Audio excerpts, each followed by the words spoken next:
ನಿನ್ನ ಅನನ್ಯವಾದಂತ ಭಕ್ತಿಗೆ ಮೆಚ್ಚಿ ಮೈದೋರಿದವ ನಾನಾಗಿದ್ದೇನೆ. ಏನು ಬರಬೇಕು ಕೇಳಿಕೋ. ಕರುಣಾಧರ ದೇವ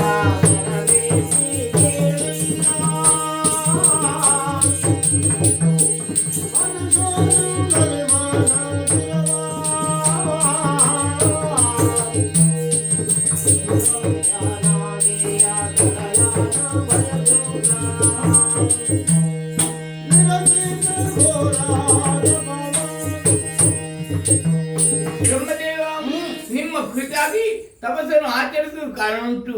ನನ್ನ ಆಸೆ ಅಲ್ಲ, ನನ್ನ ತಾಯಿ ಆಸೆ.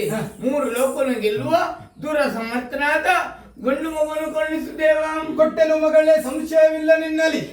ಆದರೆ ನೀನು ಈಗಾಗಲೇ ನನ್ನ ಕುರಿತಾಗಿ ತಪಸ್ಸಿಗೆ ನಿರತವಾಗಿರುವಂತಹ ಈ ಪ್ರದೇಶವೆನ್ನುವಂಥದ್ದು ಮುನಿಗಳಾಗಿರುವಂತಹ ಸುಭಾಷಕರ ಆಶ್ರಮ ಪ್ರದೇಶವಾಗಿದೆ.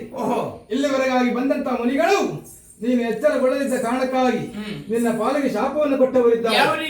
ನಿನ್ನ ಉದರದಲ್ಲಿ ಕೋಣನೆ ಜನಿಸಿ ನೀನು ಹಾಗೆ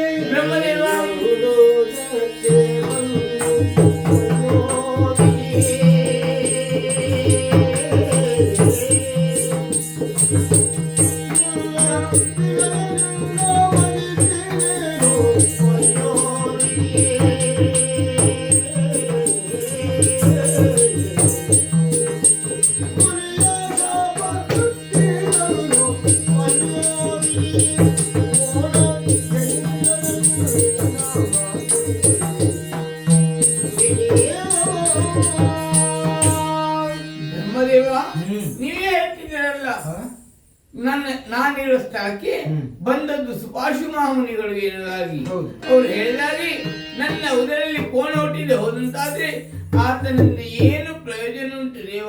ಮರುಗ ತಿರುಮಾಲಿನಿ ಮುನಿವರ ಬರೆದಿರುವಂತಹ ವಚನವೆನ್ನುವುದು ತಪ್ಪಲರಿಯದು. ಸರಳ ಮಹಿಷ ಜನಿಸಿದ ಉದರದಲ್ಲಿ ಮುಂದೆ ಘನಕೀರ್ತಿಯನ್ನು ಸಂಪಾದನೆ ಮಾಡುವ ಮೂಲಕವಾಗಿ 3 ಲೋಕವನ್ನು ಆಡ್ತಾನೆ. ನಿನ್ನ ಪಾಲಿಗೆ ಶುಭವಾಗಲಿ. ಹೈ